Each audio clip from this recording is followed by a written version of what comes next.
que entiende que para una nueva cosecha se necesita una nueva tierra. Y después de hablar de esto estuvimos hablando de que ahora ya sabemos que ocupamos la corrección de Dios, la dirección de Dios, la inspiración de Dios, pero no es suficiente escuchar la palabra. Esa palabra tiene que traer cambios a nuestra vida para que Dios pueda sembrar la semilla y esa semilla pueda crecer y ese crecimiento pueda dar fruto. Albert Einstein dijo: la locura es hacer lo mismo una y otra vez de nuevo, esperando resultados diferentes. Y para el tema del día de hoy te voy a pedir si me puedes acompañar de nuevo a este pasaje base que está en Isaías 43, verso 18 al 19. Te animo a que saques tu cuaderno de notas, tu pluma o tu celular, tomes apuntes y sobre todo también que formes parte de una reunión de hogar. Dice Isaías 43 del 18 al 19: olviden las cosas de antaño, ya no vivan en el pasado, voy a hacer algo nuevo. Ya está sucediendo, ¿no se dan cuenta? Estoy abriendo un camino en el desierto y ríos en lugares desolados. Vamos a orar. Padre, te damos mil gracias en esta mañana por tu presencia en este lugar. Te damos gracias, Señor, porque tú pusiste tus ojos sobre nuestras vidas, Señor, y por tu gracia y por tu amor el día de hoy estamos aquí, Señor. Padre, pero no solamente queremos estar presentes físicamente, Señor, sino también con un corazón abierto y dispuesto, Señor, a escuchar tu palabra. Un corazón dispuesto a ser dirigido, a ser corregido, a ser enseñado, Señor. Y por eso hoy ponemos un corazón humilde, un corazón dirigible, doblegable, Señor, para lo que tú nos quieres mostrar, porque entendemos, Señor, que tú hablas esto a nuestra vida, porque el deseo de tu corazón es que demos mucho fruto, es que sigamos creciendo, es llevarnos a un nuevo nivel en cada área de nuestra vida, Señor. Así que te pedimos que seas tú quien hable hoy a nuestro corazón, en el nombre de Jesús, amén. Para aquellos que estuvieron en la conferencia Más Familia, les va a tocar una parte de algo que estuve compartiendo para después proseguir al lugar a donde quiero llegar con el mensaje el día de hoy. Pero aquí estamos viendo a Dios hablándole a Isaías, trayendo una palabra a través de Isaías para el pueblo de Israel. Y Isaías 43 comienza diciendo todos los milagros y las proezas que Dios hizo, cómo lo sacó de Egipto, cómo Él trajo las plagas para quebrar el corazón de Faraón y que Faraón finalmente los dejara ir, pero cómo cuando Dios quebra el corazón de Faraón y Faraón deja ir al pueblo de Israel, después Dios le dice a Faraón: ¿sabes qué? Ve sobre los israelitas.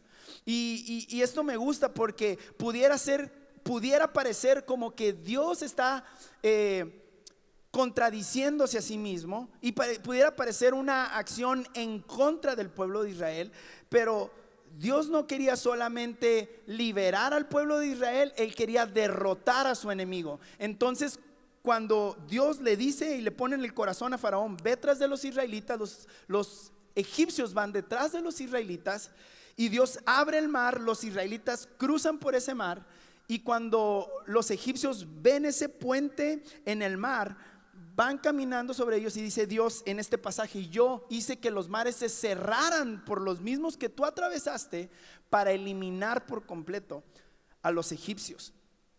Y Dios les está recordando todos los milagros que Él ha hecho y cómo los había llevado a la tierra prometida.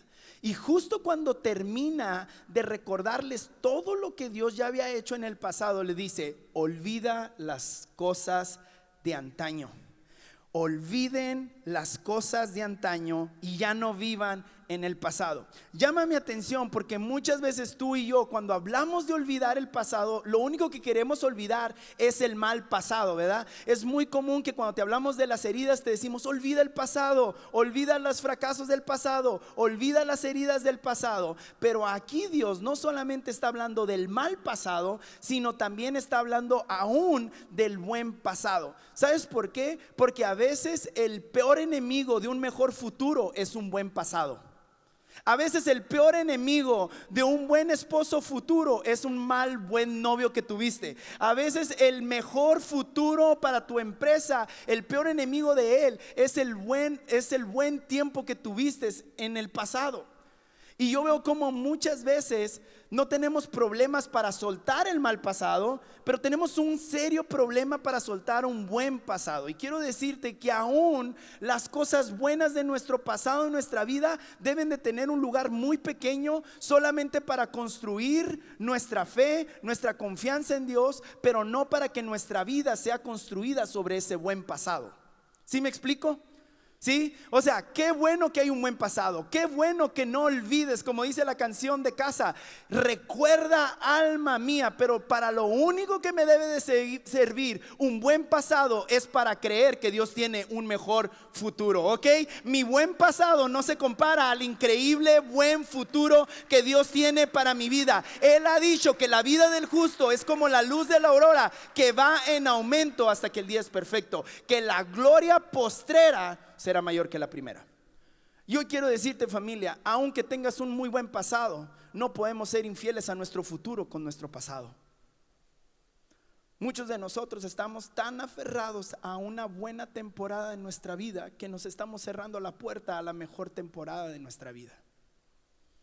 Algunos de nosotros estamos anhelando una buena relación que tuvimos en el pasado, aún con esa misma persona, y nos estamos negando a una mejor etapa para nuestro futuro.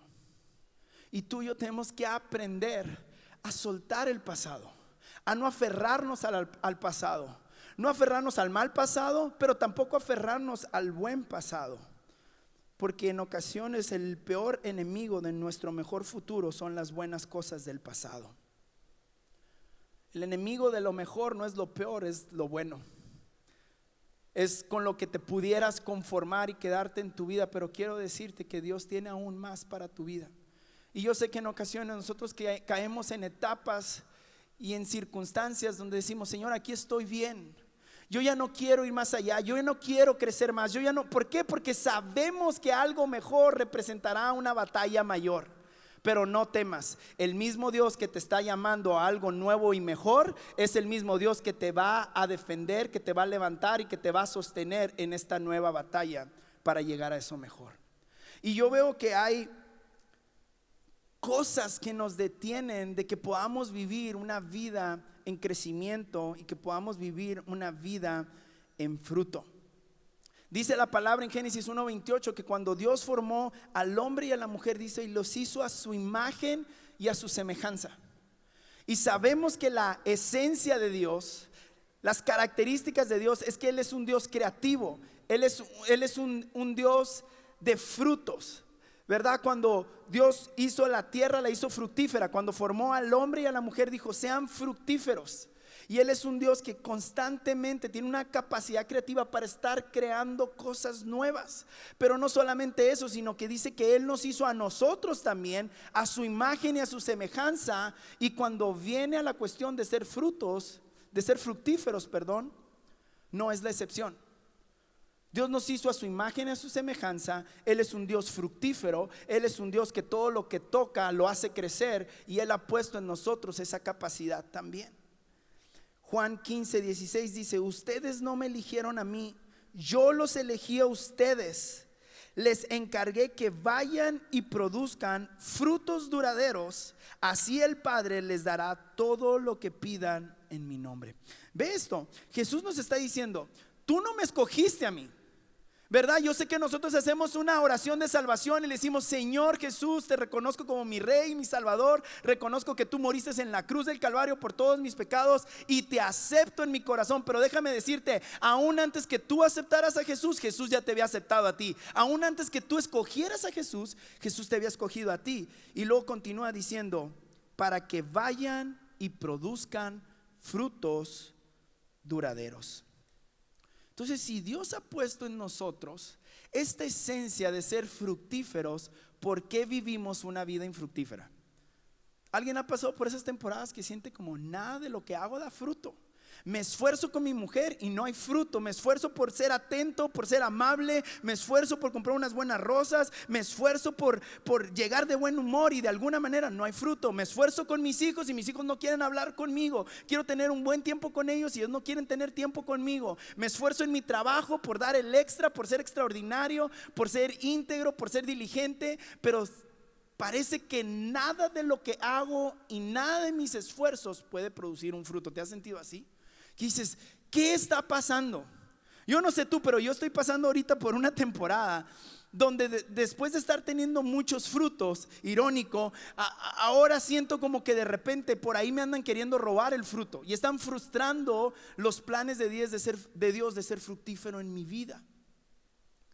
¿Por qué es que si Dios ha puesto en mí una esencia de ser fructífero, a veces vivo una vida infructífera?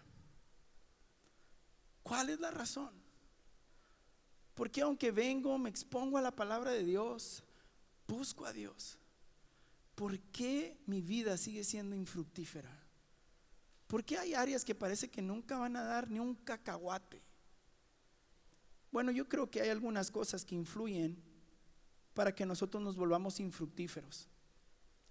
Porque si estamos siendo infructíferos, la gran mayoría de las veces no tiene que ver con Dios, tiene que ver con quién yo soy, con quién, cómo yo pienso, cómo yo actúo, cómo yo estoy viviendo. Y quizás tú has estado viviendo una temporada infructífera y al hablar al simple hecho de frutos, tú ya te cierras en tu cabeza. Hay cierto escepticismo ante este tema, pero quiero decirte que no confundas el ser cortado por Dios al ser podado. Juan 15 dice que el Señor corta el árbol o la rama que no da fruto, pero aquella que da fruto, dice, yo la podo para que dé aún más fruto. Y no permitas que el enemigo traiga una mentira a tu cabeza de que estás siendo cortado cuando en realidad estás siendo podado, porque Dios quiere que tú des un mayor fruto en tu vida. Pero vamos a hablar de las cosas que a veces están afectando el fruto que Dios quiere traer a nuestra vida. Y la primera razón por la que yo veo que a veces nos volvemos infructíferos en nuestra vida es por el pecado que hemos permitido en nuestra vida. Ahora tenemos que entender, mientras tú y yo estemos en la carne, en este cuerpo, vamos a seguir luchando con el pecado. Y cuando hablo luchando con el pecado, es aún cometiendo pecado, ¿ok? Pablo le decía a Dios, quítame este aguijón, quítame. No se sabe, hay personas que creen que era una enfermedad, hay personas que creen que era un pecado, pero Dios le dijo, bástate de mi gracia. Y tú y yo tenemos que aprender a descansar en la gracia de Dios. Y Pablo dijo, porque de esta manera no me podré jactar. Y tú y yo tenemos que entender que en nuestra vida siempre vamos a luchar con el pecado, pero no podemos aceptar vivir en pecado. Y de eso es lo que quiero hablar. Isaías 59 del 1 al 2 dice, la mano del Señor no es corta para salvar, ni es sordo su oído para oír. Son las iniquidades de ustedes, de nosotros, las que nos separan de Dios. Son estos pecados los que llevan a Dios a ocultar su rostro para no escuchar. Mira, empieza diciendo, no es que Dios no quiere extender su mano, no es que Dios no tiene su oído. Dice la palabra que Él inclina su oído para escuchar nuestra oración, para escuchar nuestra petición. Pero cuando tú y yo dejamos de luchar con el pecado para vivir en pecado, la santidad de Dios lo lleva a voltear su rostro por las iniquidades que nosotros estamos permitiendo en nuestra vida. Y Dios tiene un propósito para tu vida. Él ama tu vida. Él tiene preparado un fruto para tu vida. Y el enemigo no puede tocar ni tu vida ni el propósito que Dios tiene para tu vida, pero sí puede desviarte del propósito que Dios tiene para tu vida. ¿Sabes que el enemigo no te puede tocar a menos que Dios lo permita? El enemigo solamente nos puede tentar en el sentido de tentación, pero él no nos puede tocar. Y la finalidad de su tentación es desviarnos del propósito que Dios tiene para nosotros. Y cuando tú y yo dejamos de luchar con el pecado para vivir en pecado, entonces nos volvemos susceptibles a los ataques del pecado y nos desviamos del propósito que Dios tiene para nosotros. Y mientras los planes de Dios para nosotros son de bien y no de mal, mientras el plan de Dios es que nosotros tengamos vida y vida en abundancia, cuando tú y yo hacemos sociedades con el pecado, permitimos que el enemigo pueda traer robo, destrucción y muerte a nuestra vida. En muchas ocasiones no es que Dios no ha extendido su mano, no es que Dios no ha inclinado su oído, es que le hemos dado cabida al pecado en nuestra vida. Charles Spurgeon, el príncipe de los pastores, le llaman a este hombre, dijo: el pecado siempre te llevará más lejos de lo que planeas llegar, por más tiempo del que planeas estar, por un costo más alto del que planeas pagar. Y el enemigo a veces nos desvía con algo que creemos que será temporal y se vuelve algo permanente en nuestra vida. Y mientras el tiempo sigue avanzando, el pecado nos lleva más lejos del propósito de Dios por más tiempo del que planeábamos estar, y terminamos pagando un costo más alto del que planeábamos pagar. Y yo quiero decirte, hay cosas con las que estás luchando en tu vida, sigue luchando, pero hay cosas con las que has cedido en tu vida y no puedes permitirte seguir en esa misma condición, porque ese pecado va a tener consecuencias sobre tu vida. El amor de Dios cubre multitud de pecados y perdonará esos pecados, pero déjame decirte, el enemigo no puede tocar tu vida y no puede cambiar la manera en la que Dios te ama, pero sí puede desviarte de los planes que Dios tiene para tu vida. Y al único lugar al que te llevará a hacer sociedades con el pecado es a la destrucción y a la muerte. Piensa en esto: cuando Dios creó el Edén y puso a Adán y a Eva y tenía un plan perfecto, dice, y Dios vio que esto era bueno. ¿Qué fue lo que hizo el enemigo para desviarlo de lo bueno que Dios había creado para ellos? El pecado. Y el pecado nos aleja de lo bueno que Dios ha creado para nosotros hasta el día de hoy. Pero gracias a Dios que en Cristo Jesús somos más que vencedores por el sacrificio que Él hizo en la cruz. Y cuando el pecado viene a tentar nuestra vida, nosotros nos podemos refugiar en la fuerza que encontramos en Cristo Jesús, que nos hace más que vencedores, que nos hace ver que todo lo podemos en Cristo Jesús. Vamos a darle un aplauso a Jesús. No tienes por qué vivir con sociedades con el pecado, porque Jesús vino y rompió esa sociedad con su sangre. Él vino y rompió esa sociedad con su sacrificio para que nosotros podamos vivir en libertad. La segunda razón por la cual a veces vivimos una vida infructífera es por la soberbia que hay en nuestro corazón. Proverbios 16:18 dice: tras el orgullo viene la destrucción, tras la altanería viene el fracaso. ¿Sabes por qué? Porque no tenemos la humildad para buscar el consejo de Dios. Y yo no creo que no somos tontos como para decirle a Dios: Dios, yo no quiero tu consejo, yo no quiero tu guianza, yo no quiero tu ayuda. No, nunca la soberbia estará en nuestros labios, pero sí estará filtrada en nuestro corazón. Y cada mañana y cada día que tú y yo salimos en esta vida sin buscar el consejo de Dios, sin buscar el rostro de Dios, sin buscar la palabra de Dios, sin tener un tiempo de oración, platicando un diálogo con nuestro Dios, lo que está hablando y lo que nos está guiando en ese momento es la soberbia que hay en nuestro corazón.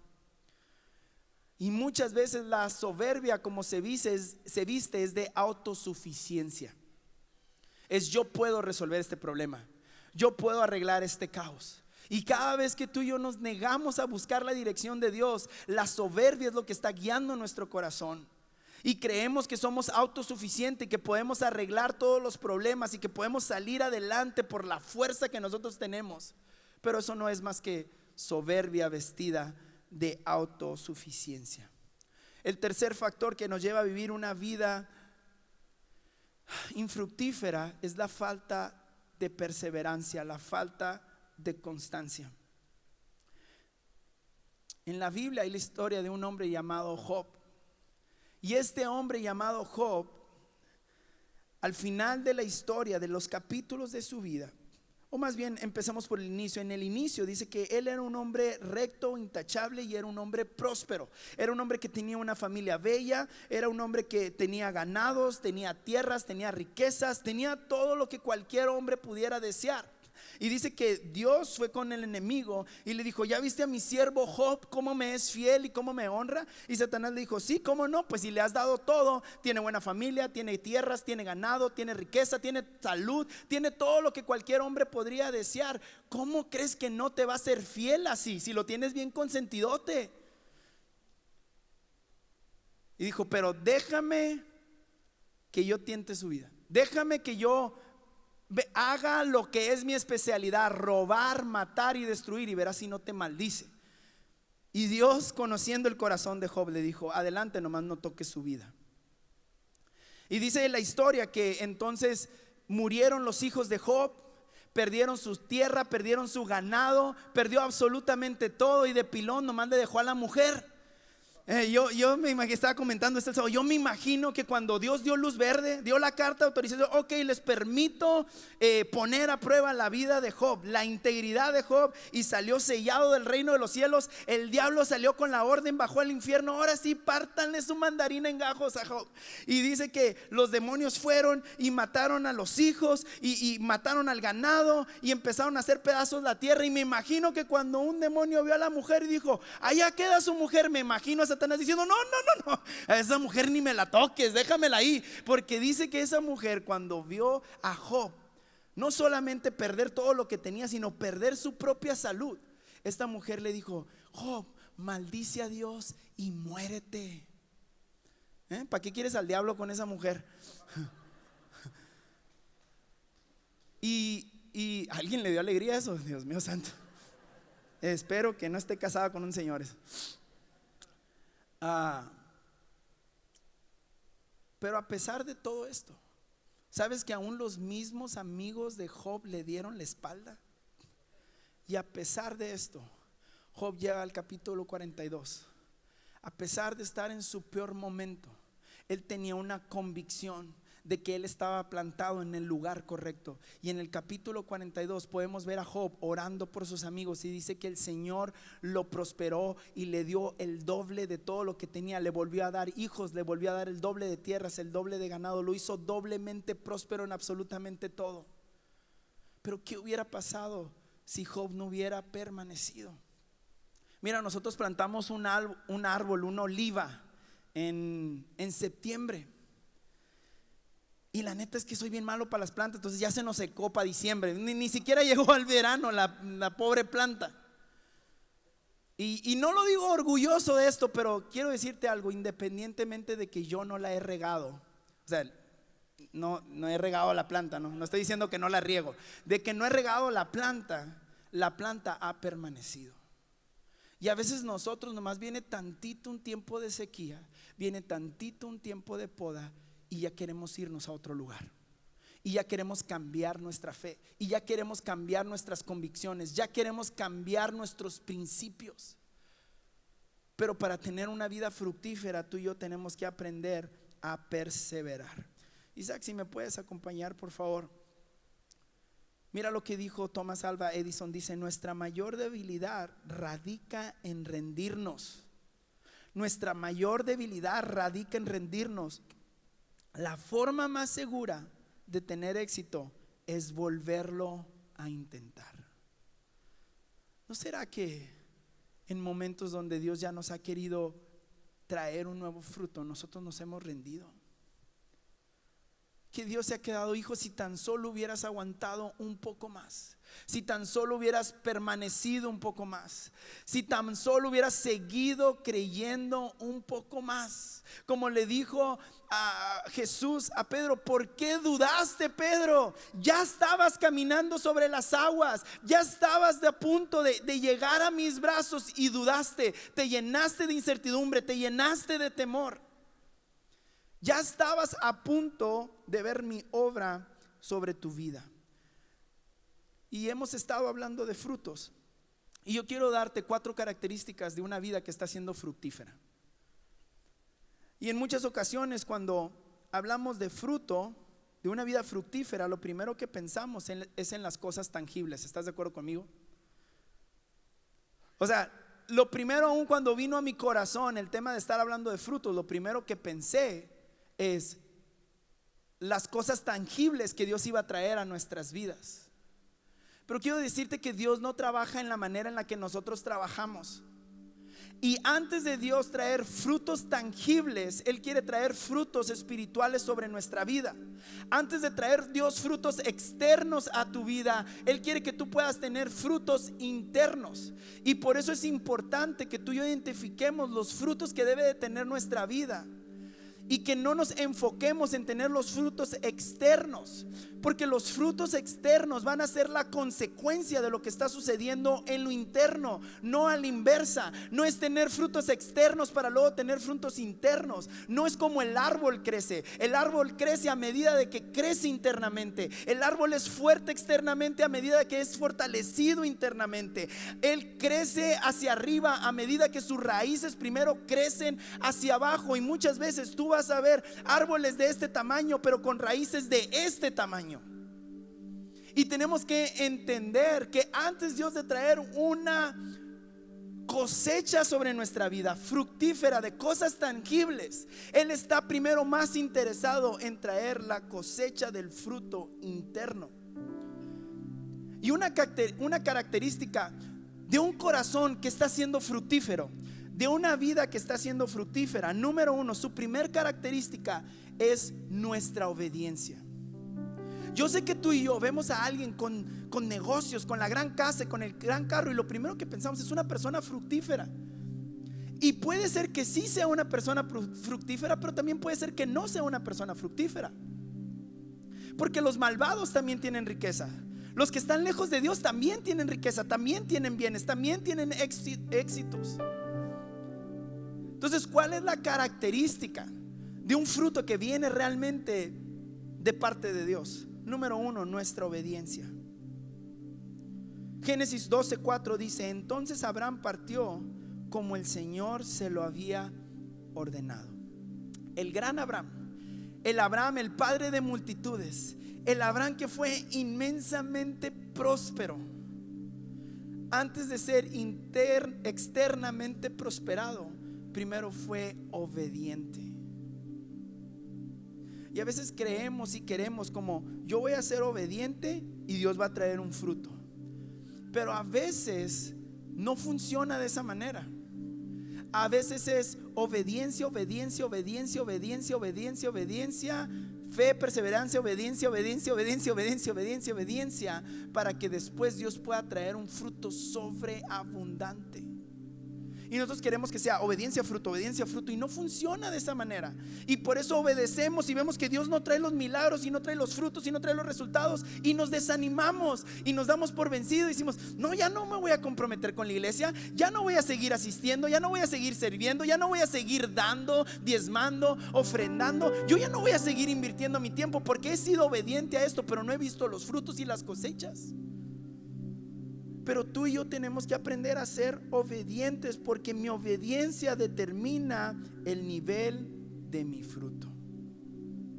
Mi obediencia determina el nivel de mi fruto.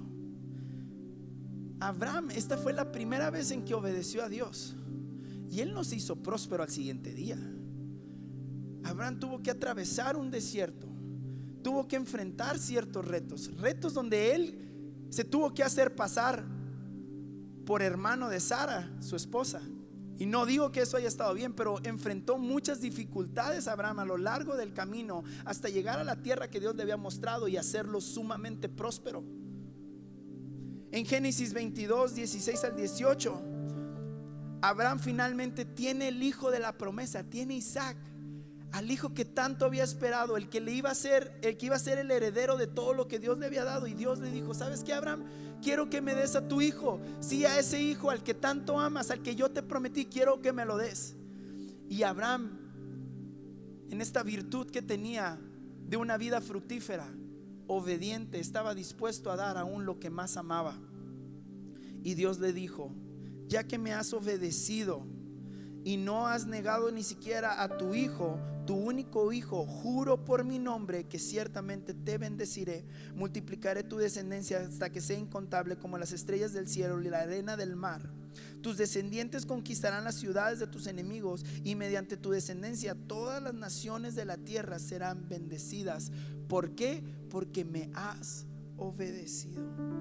¿Quieres saber si realmente estás teniendo una vida fructífera? ¿Dónde está tu obediencia? ¿Dónde está nuestra obediencia?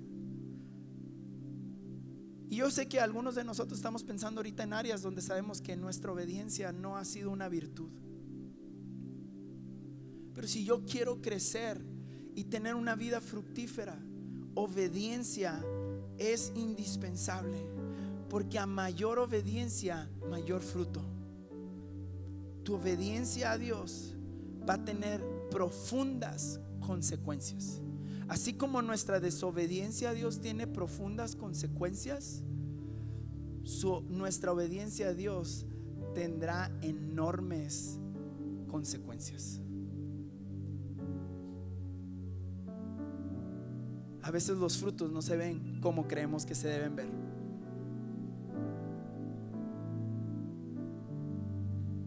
Nuestra obediencia nos va a llevar a tener un corazón sano, un corazón recto, un corazón correcto.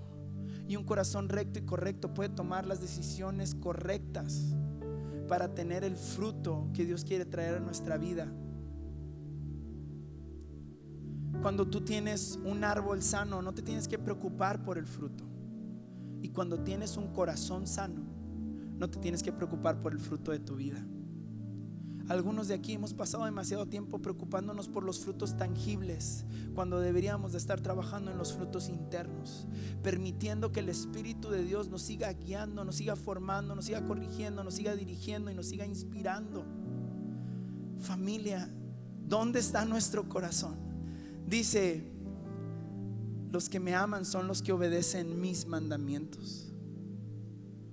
La obediencia está directamente ligada al amor de Dios, al amor que tenemos por Él.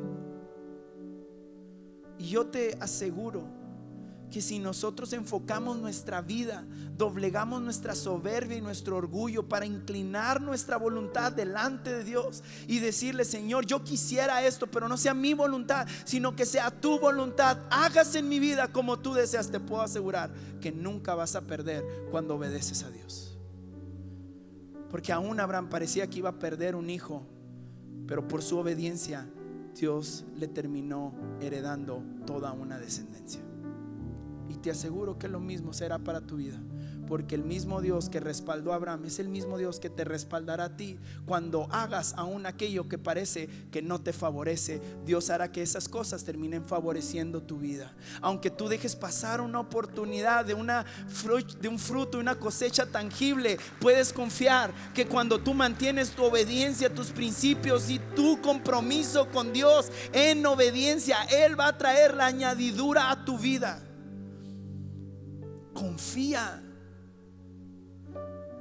Confía, familia, en que cuando tú obedeces a Dios, tú no tendrás que perseguir bendiciones, ellas te perseguirán todos los días de tu vida.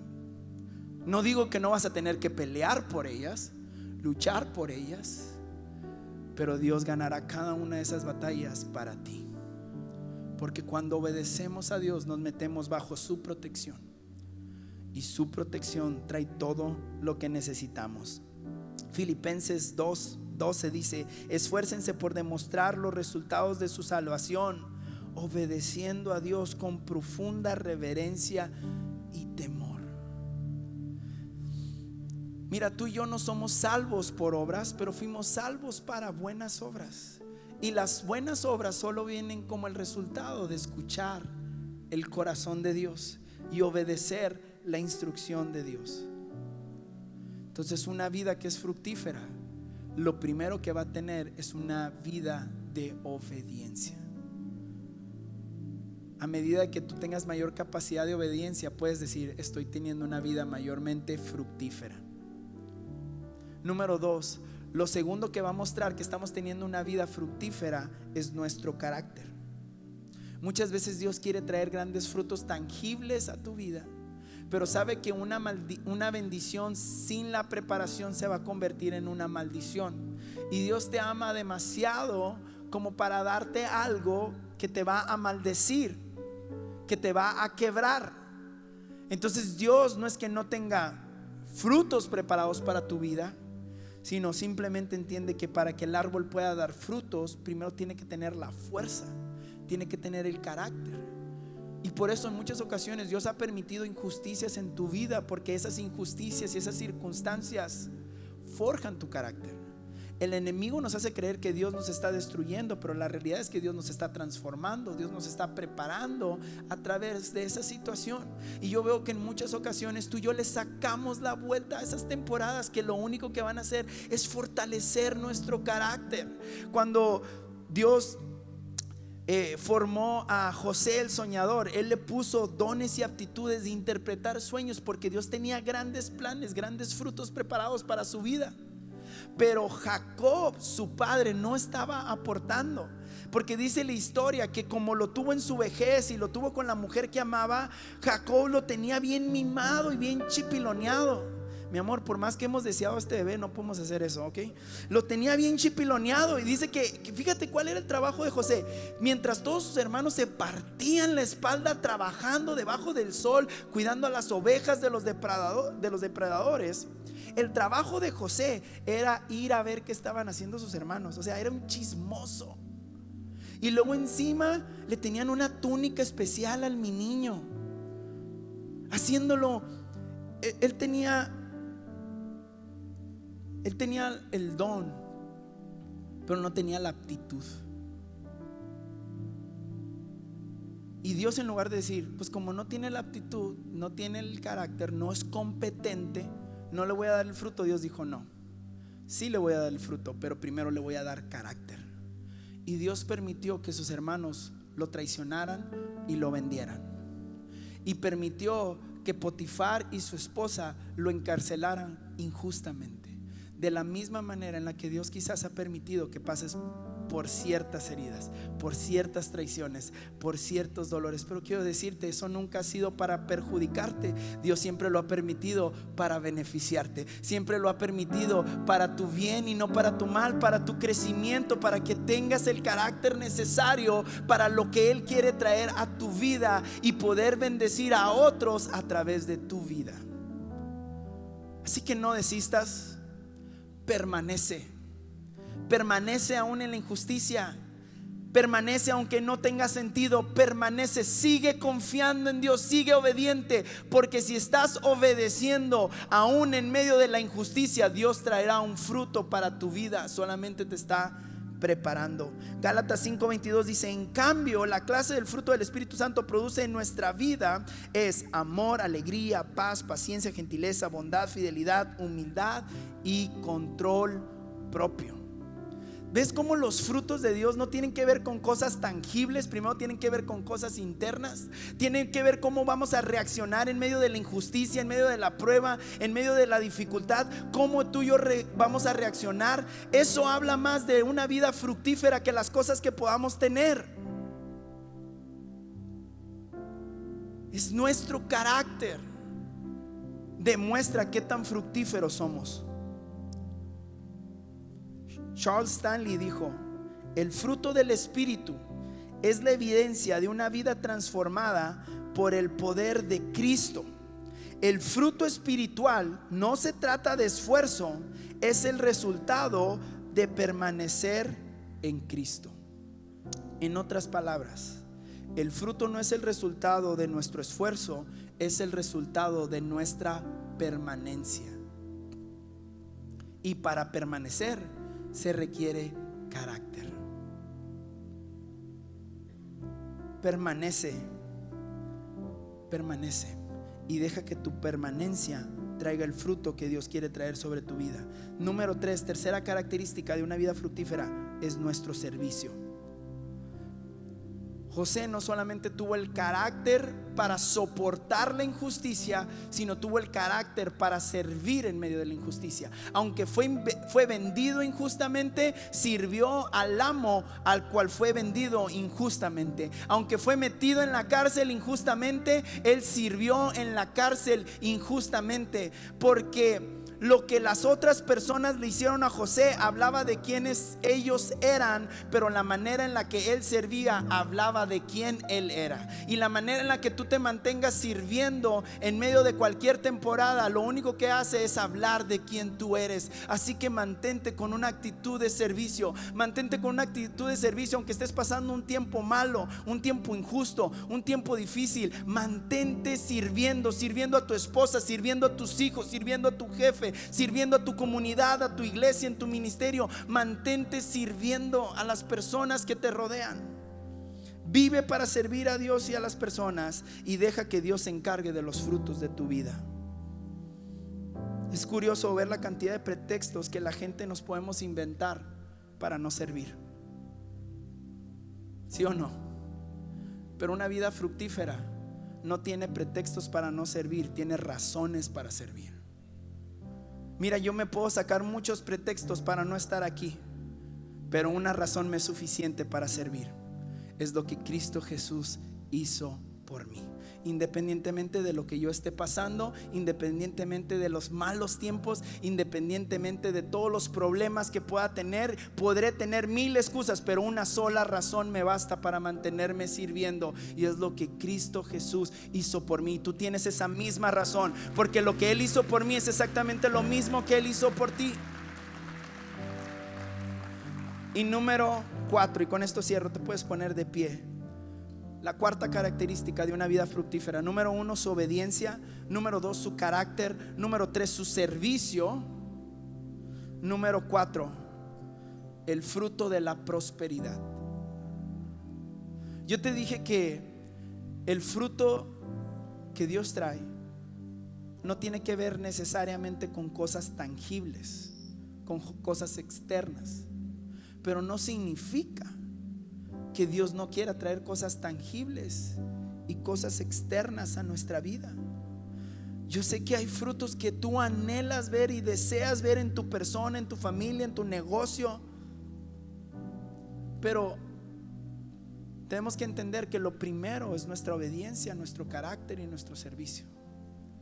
Pero puedes confiar que cuando obediencia, carácter y servicio se juntan, la prosperidad externa vendrá por sí sola. Cuando tú y yo buscamos el reino de Dios y su justicia, todo lo demás es añadido. Mira lo que dijo Juan en su tercera carta, en el capítulo 1, verso 2, dice: querido hermano, oro para que te vaya bien en todos tus asuntos y goces de buena salud, así como prosperas espiritualmente. Entonces, cuando vienen los frutos de nuestro espíritu, entonces vendrán los frutos externos. Salmos 1 del 1 al 3 dice: qué alegría para los que no siguen el consejo de malos, ni andan con pecadores, ni se juntan con burlones, sino que se deleitan en la ley del Señor, meditando en ella de día y de noche. Verso 3: son como árboles plantados a la orilla de un río, que siempre dan fruto en su tiempo, sus hojas nunca se marchitan y prosperan en todo lo que hacen. Un árbol sano da frutos. Cuando un árbol está sano, nunca te tienes que preocupar del fruto. Cuando hay un corazón sano, un corazón obediente, un corazón con carácter, un corazón servicial, nunca te tendrás que preocupar por los frutos en el exterior, cuando está bien tu interior. Y que este año, yo sé que muchos hemos hecho propósitos y anhelos de que nos vaya bien, prosperar económicamente, familiarmente. Está bien, no está mal, pero quiero decirte, hay una mayor prioridad, y es que prosperemos en nuestro interior. Es que nuestra vida esté aún cada vez más rendida a Cristo, que nuestra vida sea aún más fructífera cada vez, en cada aspecto y cada área de nuestra vida. Y cuando tú y yo nos enfoquemos en el reino de Dios, y cuando tú y yo nos enfoquemos en amar su palabra, obedecer su palabra, te aseguro que las bendiciones externas te perseguirán solas. No te preocupes por eso. Primero ocúpate por buscar al Señor con todo tu corazón, y verás cómo Dios se encarga de las necesidades que tú tienes. Vamos, cierra tus ojos ahí. Es el anhelo de mi corazón que esta casa podamos ser una casa fructífera correctamente. Que busquemos a Dios de tal manera que rindamos nuestra vida a Él sin condiciones, y de tal manera que sea tan fructífera por dentro en nuestro espíritu que sea imposible que no haya un fruto externo.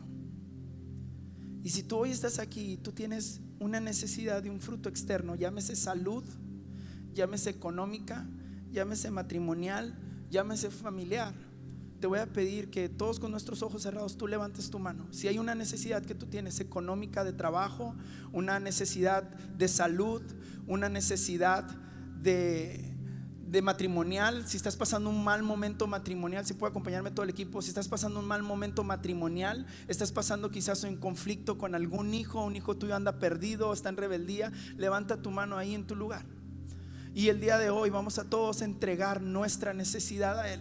Vamos a decirle: Señor, tú conoces muy bien la necesidad de mi corazón.